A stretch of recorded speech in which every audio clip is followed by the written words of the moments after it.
ferry, where it will be taken out to sea and then safely disposed of.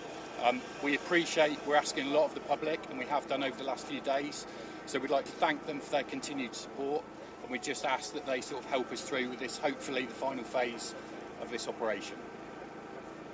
How many staff will be involved in that operation? So we've obviously got military colleagues, so there's a number of them involved. As you can imagine, there's a lot of officers, volunteers, and members from the council that have been involved as well, partners, local businesses that have all rallied around. So I don't know the exact number, but a large number. How far out to sea will it be detonated?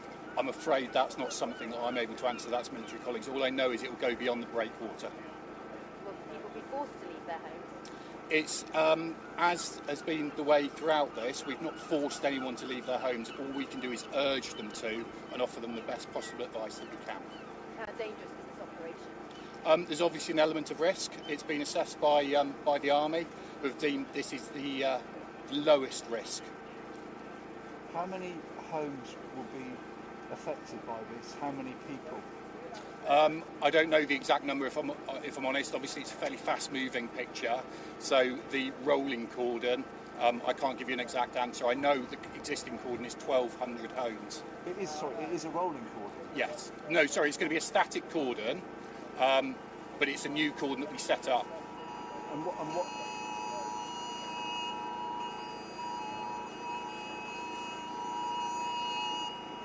warnings, wouldn't it? seriously? Do you know what that warning is? I think is that the government alert? Yeah. Do you know how large the military convoy will be?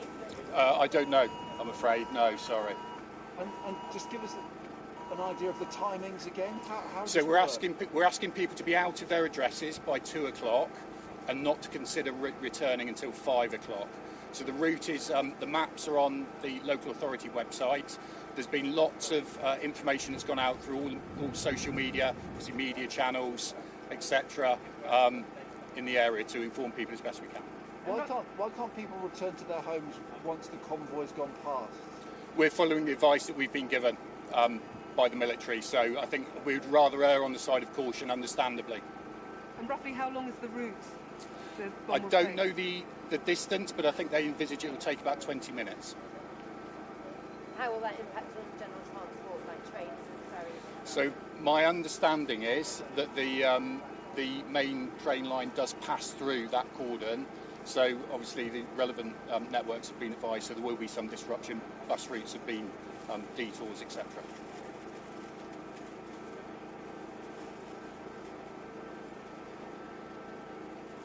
Okay, thank you.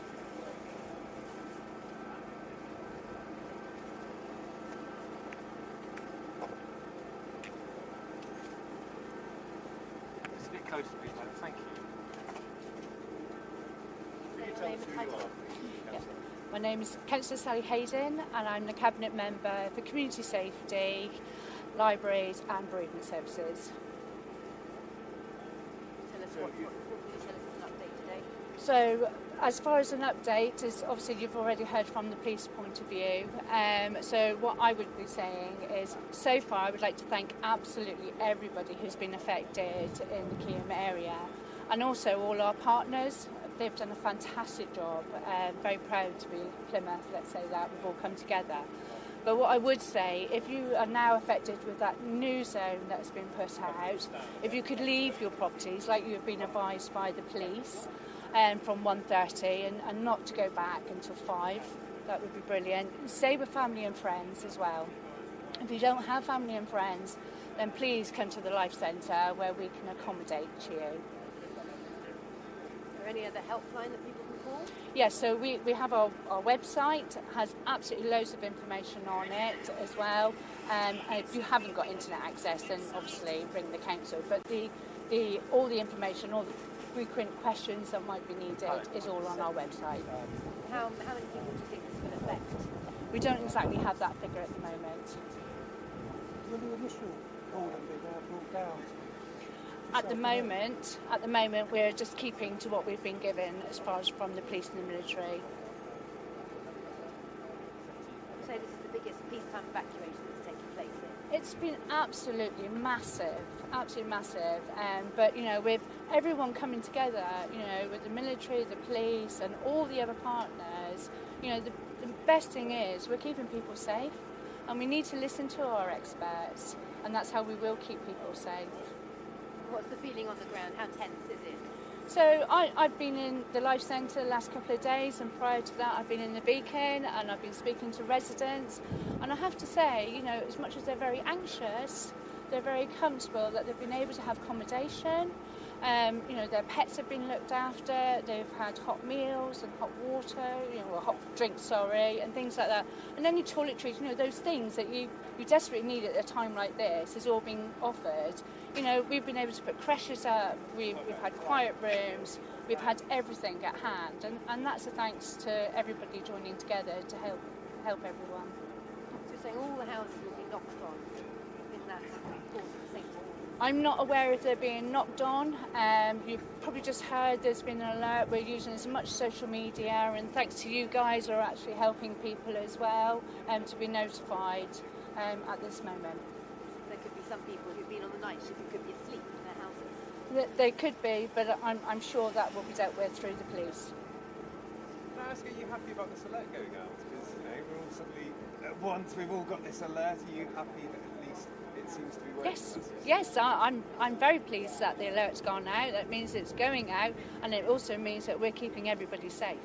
Well, for people, you know, why is it important that we use these types of alerts? You know, how much of a great asset is it to be able to use mobile phones to alert like this?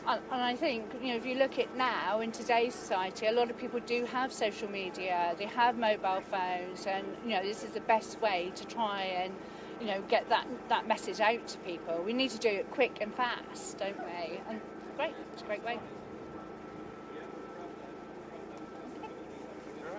Thank you.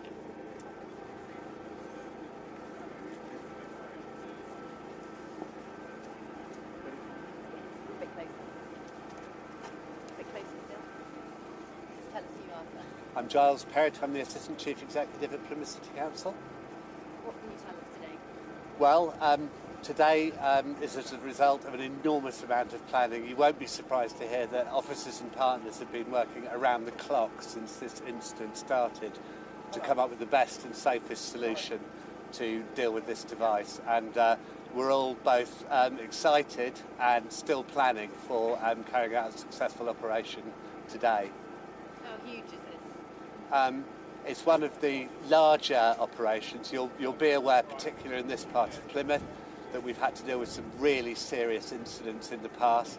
We have a fantastic team within the council, but also our partners. We're experienced working together, and we have used every minute that we can to make sure we get this right today for our citizens. Do you have enough staff on shift to cover this, or have people had to leave campus? I've had staff who've turned round on their way home and come back to work to help with this. People have been incredibly flexible about changing jobs. They've looked at the most important activities that we need covering. The response from our staff has been absolutely outstanding, and I know that goes for our partner staff as well. How worried should people be in the area here? I believe that after an enormous amount of work, we've taken an approach which reduces the risk to human life and also reduces what might have been devastating impact on properties around where the device is situated at the moment. So I think we've come up with a solution that lowers the risk to the least amount. There are still risks that we face, but we think we've managed them the best. And I'd just at this time like to say that the colleagues from the military who will be at the wheel of that vehicle are taking risks that I think any of us would struggle to contemplate on a daily basis, and my hat is absolutely off to them. Any idea of numbers of the emergency services involved? We've got to remember the people in the back offices as well who've been planning all of this, and our staff at all the different rest centres around the place, and the people taking part in the street. It'll be well over 1,000 staff and officers who are engaged in this operation today.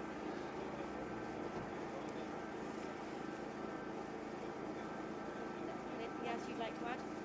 Well, just to thank everybody who's been affected by this for their patience, and to actually thank colleagues in the media as well for the great job that you've done this week in making sure that people stay aware of what's happening in our city.